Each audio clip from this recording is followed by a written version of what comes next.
Then about, just like 20, 30 yards away, there was like, hey, hello, how are you? Hello, right? Please don't do that when you reach in America, because this becomes, especially to black people, you want to fight. You know what? What's up? You want to fight. This is a small cultural thing, but makes a lot of mistakes there. And these are the small things that makes you the biggest victim in CS failures.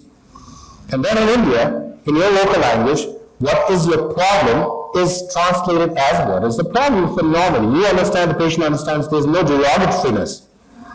But generally speaking, when you go and then knock the door, and then you say, hello, my name is Dr. Singh, my name is Dr. Patel, what is your problem? You are the problem then. You failed the exam before even starting it. My name is Dr. Jonathan, Jim, right? How can I help you today? Or what brings you in today? Then he or she's going to start, it's like, oh, I'm having a bad chest pain and a cough. Oh, I'm so sorry to hear that. Do you say that? He's like, I don't care about that. My time is ticking. Just stick to the point. I'm so sorry to hear that. When did it start? When my dog died. Oh, I'm so sorry. I love dogs also, even though you hated it. Let me say that. I'm so sorry to hear that. It's like, yeah, I loved him. He was like a family member. Then I keep on coughing. It's like, do you need to lie down? Do you need water? Blah, blah, blah, blah, blah. Then I asked you, let's say you, right, Dr. Singh? It's like, let's say you are the same people, and then you are the same doctor. I was like, no. Towards the end, it's like, doc, do you think I'm going to die? Am I going to die? Pass the mic. Do you think I'm going to die? What are your problems, sir? My problem is you, sir. Because your mic is not on. Am I going to die? I need to have a diagnosis first, and then I can tell you.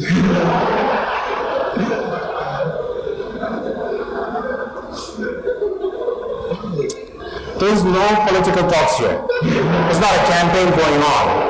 I've watched enough of political campaigns over the past 48 hours.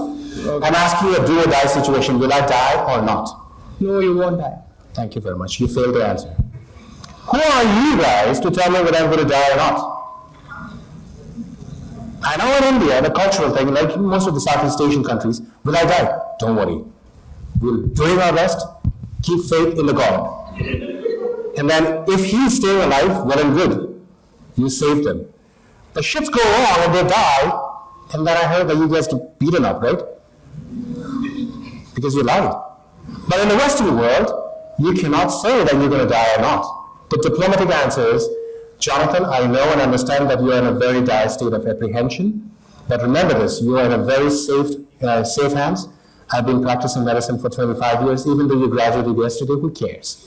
Because this exam is all about dramatization, because I am an actor. You are going to be an actor for 15 minutes inside the room per case. The only difference between me and you is you pay to act, I get paid to act. So when you say that, am I going to die? It's like, I understand. So let's do one thing.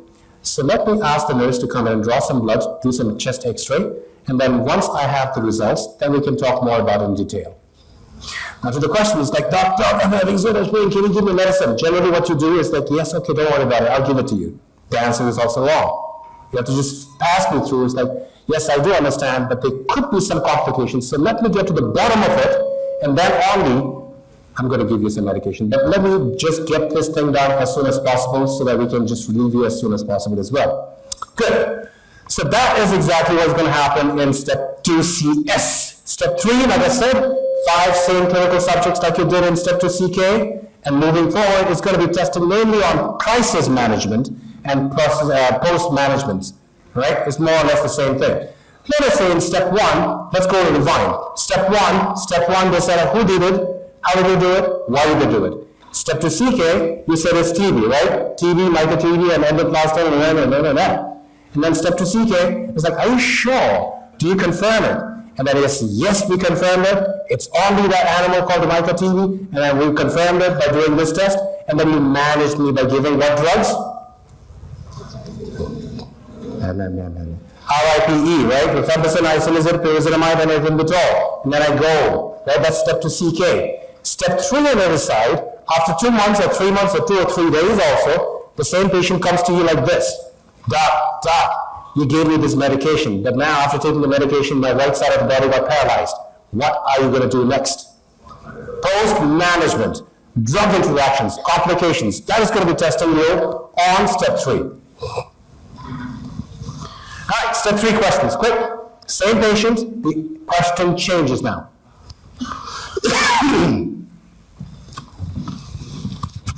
Saying something?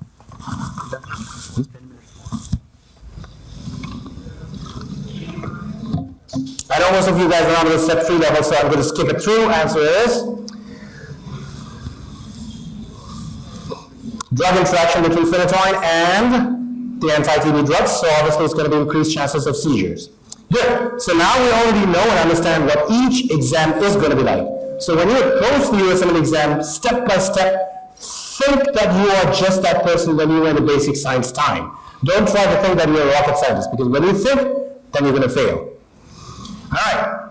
How long is it going to take? It depends on several factors. But on average, I would say for any international doctors, the step 1 is going to take an average of 9 to 12 months. Oops, so sensitive. 9 to 12 months for step 1.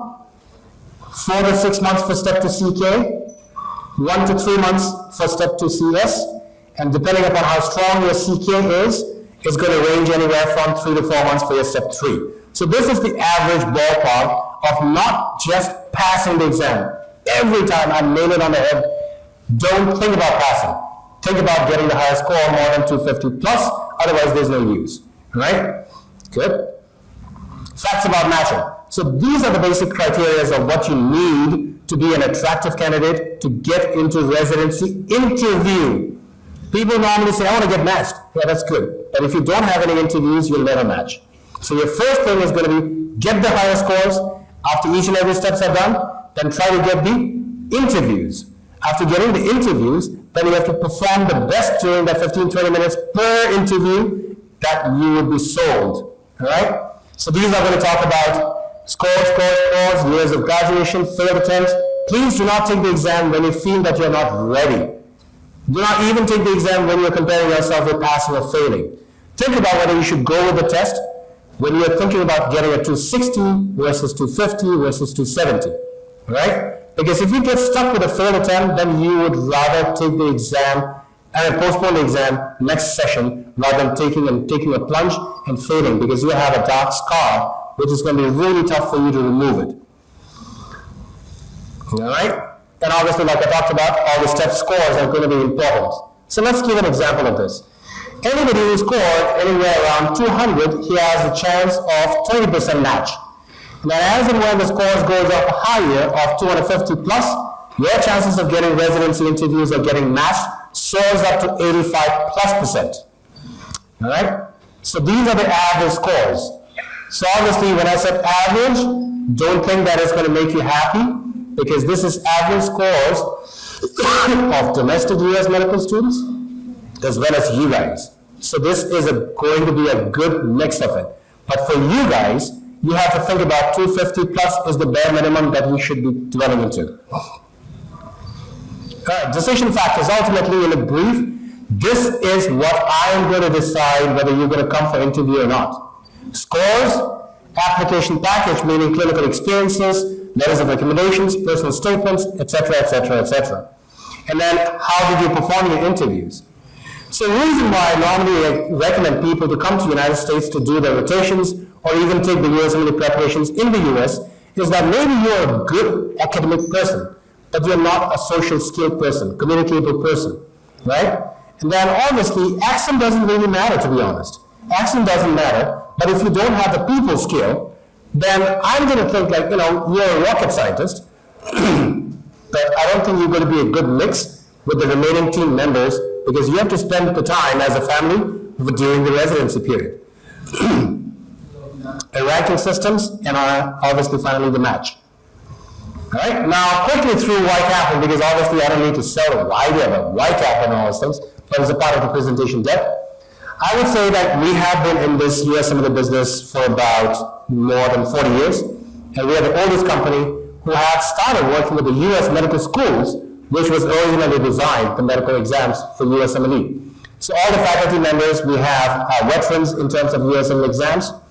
The curriculum team is already at par with what new changes and trends that are happening, because unlike your MBBS exams where you can study the most commonly asked questions for 5 to 10 years, right?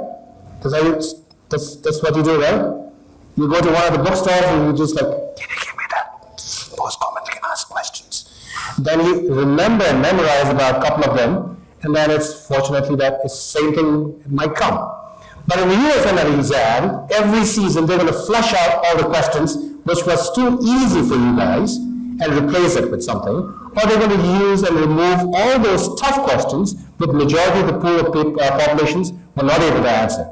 So that way, you will not see a similar question repeated again and again. So it's not like, you have to do it again and again. So that's the change in between the MBBS exams versus the USMLE exams. Right, so all our Q banks and materials and books are up to date with the new trends that's going on. All right, next is going to be pathway to success. Quickly, most common mistakes, memorization. Memorization works in MBBS exam, it doesn't work there. Memorization, I'm not going to say 100%, but I would say majorly speaking, it's all about analytical skills and a little bit of memorization, not all of them, right? Using too many resources. People I've seen over years of 15 years career with US medical as well as international doctors, a successful candidate is not necessarily that person who has tons of resources. A person who has scored high are generally those people who has resources, but they knew how to use it and when, in terms of order. You can touch a little bit of this, touch a little bit of that, touch it, you'll get chaotic. Even though you studied Krebs cycle from Mr. A, Mr. B, Mr. C, and Mr. D, at the end, you will see 4 different dynamic pictures. So instead, use A as a ground template, strong foundation, and then when you want to go further, use and add another layer of different resources. But don't mix and match. So these things are going to be taught when you join the Kaplan courses, because we have personal medical advising team who's going to walk with you on a on a regular basis to keep a check. They'll also create your study plan based upon a diagnostic test. Because not each and every one of you are same. The biggest problem, especially with the IMG, is like your senior comes to your room and says, like, yeah, do this, do this, do this. And then you're just like, all right, master, I'll do this. But that thing is not going to work because you are different. Your thought structure is different, your style is different, your stamina is different than other people. It doesn't matter if he is or she is the topper. You have to do it your way. So our medical advising team is going to be personalizing your studies based upon your output in terms of diagnostic source, and then moving forward, and then tweaking the plans as and when you progress into your medical studies. All right. This is what I came to learn when I was attending a learning science meeting in Maine, Rhode Island. So this is how we learn, generally speaking, right? 10% is from what you read. 20%, oops.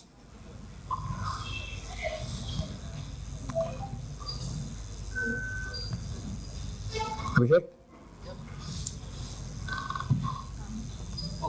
Oh, fine, my fault.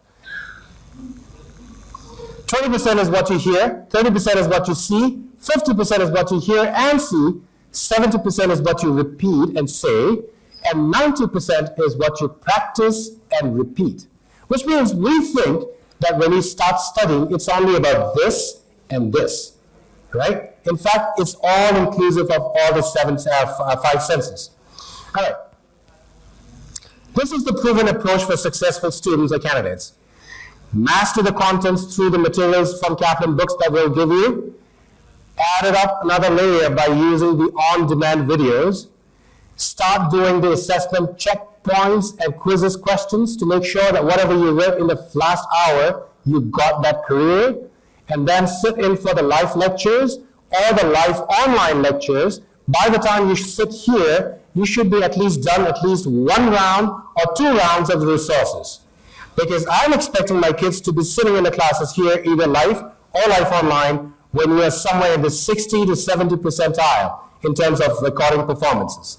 And then once your lecture ends, then you will spend a good amount of time, maybe 1 or 3 months, maximum 90 days, then you'll be eating, sleeping, drinking, walking, talking, doing, dreaming, only questions. Then based upon your performance here, that's going to dictate when you are exam ready, whether next month, next to next month, or next to next month, right? If you walk this walk, then you will be having a successful approach to getting a high score, not the mix and match, right? And obviously we have different modes of life studies. We have the live lectures, that's in-person, face-to-face, and this coming one in the 4th batch of India Live Lecture is happening from May 1st to June 21st, 2020 in Hyderabad. So if you think that you can squeeze in your time, I would rather suggest you to start jumping right now to finish at least 1 or 2 rounds of resources before you sit for the live lectures, because it's a 7 weeks live lecture, really intensive, with all the faculties coming in from for the 7 subjects from the United States, right? So they're not going to be spoon feeding you, because we expect that you already know and have been through the contents. Now this is the last minute for you to sit and let somebody do the rehearsal and review for you and clear your doubts if you have any. Okay. Live online. If you're not able to make it to the live lectures, then we have the live online. Live online is similar to watching a CNN, BBC, or any TV channels, which is live, beamed from somewhere else.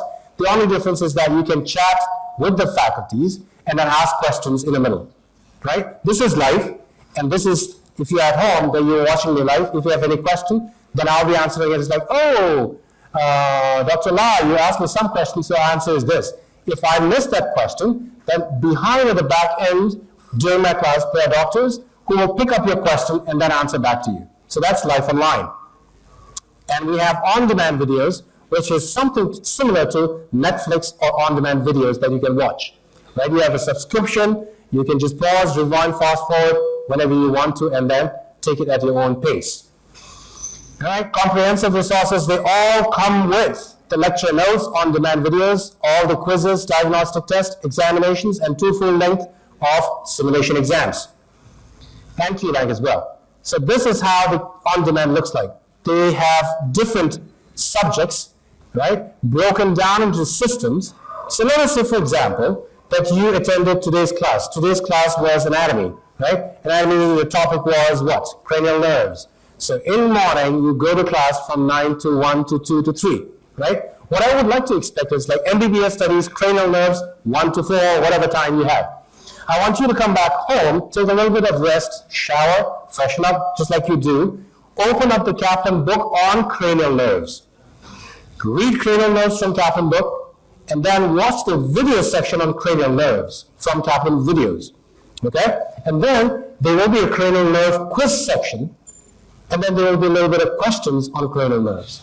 So at the end of the day, what you did was you studied cranial nerves, number 1 in school, number 2 through the books, number 3 through the videos, number 4 through the quizzes, number 5 through some sample questions. If I ask you a question on cranial nerves the next day, you don't know much about it, then I don't know who you are.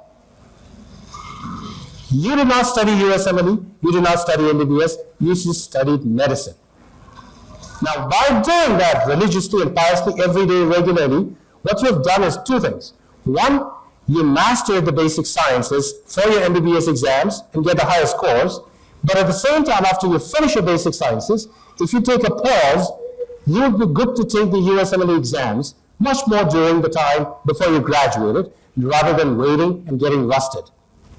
So it's not so difficult when I start impinging that idea onto the medical schools. So this is how it looks like. I just wanted to give you a demo as such. And obviously this is the latest edition that rolled out this January.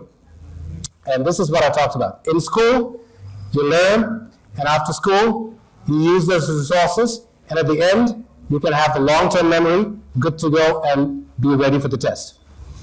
All right, so we talked about the medical advising team who's going to walk with you. And before we end, I know that you guys are also like, oh my God, are you done? Right? So let's play a brain game. Ready?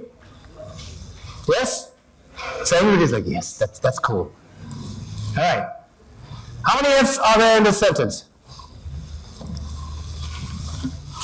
It's not a USMLE question. Come on, guys, let's go. Well, that's not the sentence. The real sentence is here. And 10, 9, 8, 7, 6, 5, 4, 3, 2, 1, 0.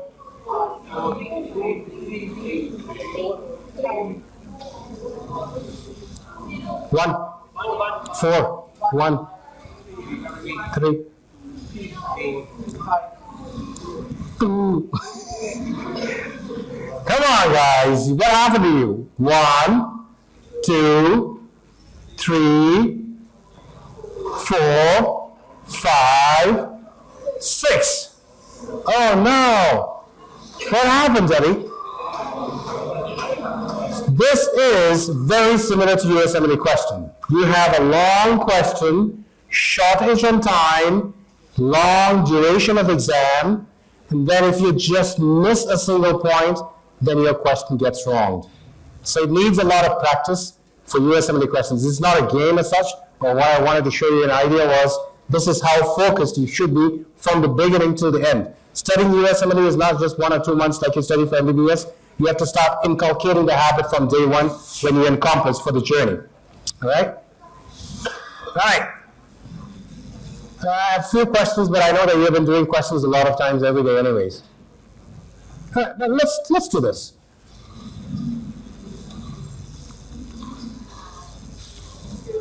Very easy question.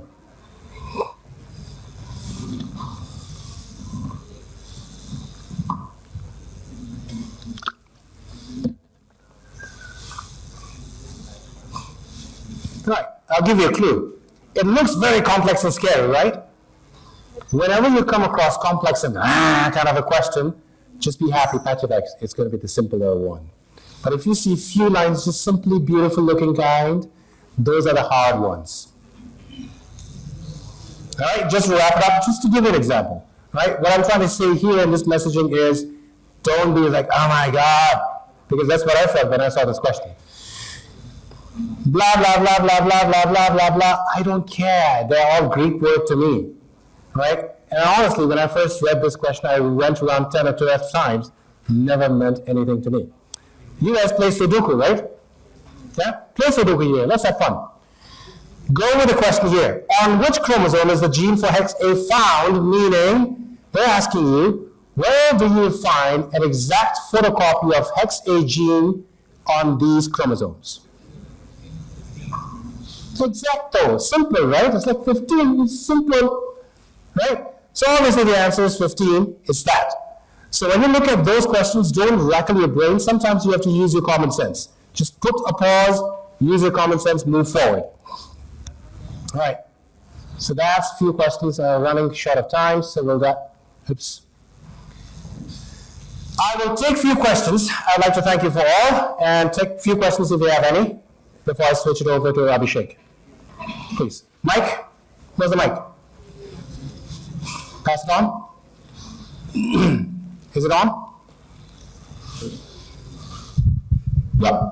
Sure. Go ahead. So in your first slide, the total number of participants which you showed is around 25,000, I guess. US, non-US, etc. Is it right? It is right.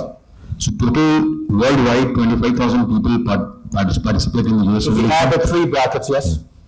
That's too low, it seems. Again, your competition is not amongst 25 I and understand, 35. I Your understand. job is on the 6,000 something. I understand. Okay. I understand. Question. Anybody? Pass the mic back. Sit down, take a seat, take a seat.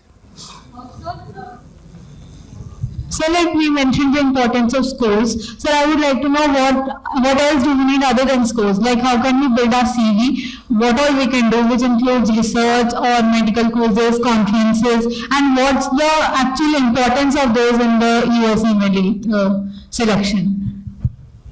Are you on Shabu.com? Yes or no? Tinder, Facebook, anything? Nothing. Okay. Don't get me wrong, it's not like, oh, because it's an open thing, right? And that's where you have to enculturate yourself. Let me say a small example. If you have to open an account on such a platform, nothing good or bad about it, what's the first thing that you need to do? Profile picture. 10,000 times photoshopped picture that you give, right? Taken by the pro, right? Then you will see all the pictures there. Once you have a beautiful picture, then only the other counterpart is going to ask you out by saying, hey, can we meet over a cup of coffee, right? And then you meet on a date, and then you start asking, what do you like, what do you hate, what you have done in the past, blah, blah, blah, blah, blah, and then that will lead to a marriage or a relationship. The same thing when you twist it, Match.com and residencymatch.com is the same pathway. The profile picture that I mentioned is your scores. If you don't have the scores, don't expect to ask for dates. No one's going to ask you out, right? Let us say your profile picture is beautiful or handsome or gorgeous. Then when you have a lot of people asking you out for interviews, then that is the time that you can say like, oh, I like scuba diving. Yeah, I did it. And then, to those questions, yes, letter of recommendation is important. Yes, personal statement is important. Research and publication is important. But again, mind you, I did not say just research. Publication of research. Don't tell me that you did research, because just by saying you did research means nothing to me. Because when you send your application, say research and published. If your research is conducted but is not going to be published, I would rather recommend you not to do that. I would rather want you to go and do some hands-on clinical experiences. Right? So those are the things. And lastly, it's all about communication skills. But have you taken a step one? Take the step one first. Get the highest score. I know you have to know everything, but I give you the gist of it. I would say start working on each and every step at a time. Get what is in your control. If the interviews generally is not in your control, because you can be the best, but again, it depends upon how many competition you have during that time.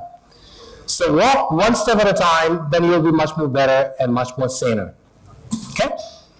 But again, regarding the other things, we have events, online events that is coming out, so you can keep in touch with Abhishek and the team, so they'll give an update, or you can just go on the web page.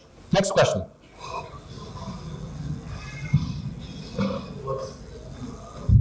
What's the earliest time at which we can give step one, like in which semester do we become eligible to give the step one? You can take the step one exam the day one of your MBBS if you want, but obviously you're not going to take it, right? The earliest one that I would suggest generally is the similar pathway that the US medical students do. You finish your basic sciences and then take the exam. But again, now the question is, would your university give you a great time to study for USMLE? They will not give you extensive time, so that's why you have to invest your time from day one of your MBBS of your first year, and then so that you will just need about a month or 2 or 3 just to eat, sleep, drink only USMLE. Otherwise, you'll become a candidate just like 99% of the Indian students will do it only during internship period. The only loss that you will have, that I've normally talked to a lot of Indian students that I kind of know the system, is that you might be behind by 1 semester, right? 1 semester late is about 3 or 4 months, if I'm not mistaken, for the next batch to catch up, right? So it is worthwhile, because at the end of the day, what you have achieved, you may look less junior to you, same batch, he may have already gone about 4 months ahead of you, but at the end, he may be losing on you, because by the time you finish the medical school, you already have everything under your belt, you're just sending an application, you will see him somewhere still mugging and studying for USMLE. And you'll become younger on paper too. Year of graduation, 2029. Versus his year of graduation is 2025 or 26. Next question from here. Look at that. Just 1 second. Yeah.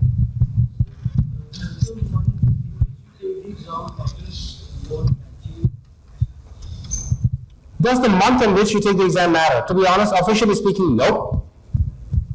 It doesn't. Because what it does matter is how many people took the exams. Because double digit at one point of time was like how many questions you got right out of 100%, and then a percentage is this. But recently, about 4, 5, 6 years ago, they changed into a triple digit, which means it does not matter how many questions you got it right or wrong. Yes, it does, but not the main criteria. They say from this period to this period, how many people took the USMLE Step 1 exam globally. They're not centric on continental parts of states or countries. Anywhere in the world, if 10,000 students took the exam, hypothetically, where do you stand amongst them? That becomes the triple digit. So there's no official reason as to say like this month is good or bad, because there's no official answer for that. What is the percentage? Sir, could you tell about NBMEs, old and new, and how predictive are they for the Have you taken a real step exam? one? I'm going to take in 1 to 2 months. 1 to 2 months. I have to decide based on those marks, so I want to know. NBME about 3 or 4 years ago, to be honest, I used to predict. I used to say if my kids are having this much score on Kaplan QBank and simulation, and then this and this much on UWorld, and this much on NBME, then I can just say plus minus 5 of apprehension. But over 3 or 4 years, it has now been fluctuating on a plus 10 to 15 points up and down. So not only depending upon your NBME, it just depends upon the average score. If I say you're a good-looking, handsome guy, would you believe me? You want to believe it, right? But she says that you're a butt ugly guy. Do you believe her? You don't want to, right? But somebody else over there says like you're just an average Joe. Do you want to believe that? No. Maybe yes, because it's a neutral answer. But now when you go back home, you're confused. When you take a shower, it's like, am I handsome or am I ugly or I'm confused. So similarly, those 3 parameters that I just gave to you was Kaplan QBank, UWorld, and everybody's world. What about UWorld self-assessment? I don't care about your world because your world said you're butt ugly. Self-assessment. Your world said you're butt ugly. My world said you are handsome, good looking. Everybody's world said that you are just a normal Joe. You have to take into account of all the worlds. You cannot be happy like, okay, fine, he said I'm good looking, so I should take a plunge. And then what happens? You'll commit suicide. You have to keep all these parameters and take into account, not just one base. I cannot take the name, that's why I'm saying my world, your world, and everybody's world. Next question. Sit down, sit down. This Kaplan help is required. Is there some kind of help that Kaplan is required in the Rotations, observerships, experiences. Yes, definitely, we do. We do. We definitely do. But again, please, good question. Do not even think of doing your clinical rotations without having the 1 and CK under your belt. I know when I toured India for the last couple of years, I don't know which ghost came and put into your dream that I have to go for clinical experience in the United States. Have you taken a step on? It's like, no, sir. Why do you want to do that? If you have taken the steps, then think about going in. All right? I'll show you, I'll give you my email address so you can reach out to me. Last question before I move on. And this is my email, by the way. If you have any questions, you can write on me. Or if you have any questions about other courses and all those things, then you can reach out to Abhishek. All right, last question. Good. My mentor once upon a time used to tell me when I was new in terms of presentations, right? It's like, I'm having this problem because like, and I ask the students or the audience, do you have any questions? And they don't ask me any questions. What does it mean? Then I goes, there are 2 options only. Option A, you sucked, that they don't want to talk to you anymore, they just want to go. Or B, you rocked, that you did not have any questions in the doubts that there were no doubts that you left in the presentations. So which one is it, A or B? You're like, which one is A again? Okay. What is personal statement and application package? Your app for residency, right? Application package is a broad name. So there are letters of recommendation, personal statement, To answer your question of what personal statement is, that's 1 A4 sheet of paper that is going to sell yourself who you are before you actually get called for an interview. Not CV. CV is date, chronological order. But yeah, you can similarly say statement is a poetical or literal way of CV. All right, ladies and gentlemen, I am thankful to you for your time. Sir, here. Oh, the God is talking. Okay, fine. He's like, hey, excuse me, I'm not done yet. All right, you owe me 1 crore. Is that what you're talking about now? Sir, I had a question. You have a check? Yes, sir, question. Right, last question. Sir, what will be the validity of a live online program? It will be for step 1 only, or it will last for step 2 also? We have everything from step 1 to CK to CS to step 3 to residency, application processes to clinical experiences to mentorship, interview classes, all those things. Okay, sir. All right, ladies and gentlemen, I thank you very much for your time, and I hope that you will succeed in your endeavors in your MBBS exams. But not only that, you'll make your parents proud, but more importantly, make yourselves proud I have seen bright candidates and bright doctors and surgeons in America, like yourselves, and I'm pretty confident that I'll see quite a lot of you guys doing one of my rounds, even in the hospitals or even in New York, where I'm based. I wish you the very best in your career, be it in India or abroad, wherever it is. India, you should be proud of saying India is #1, right? So congratulations, all of you guys, and thank you for your time. I'll give it to Abhishek now.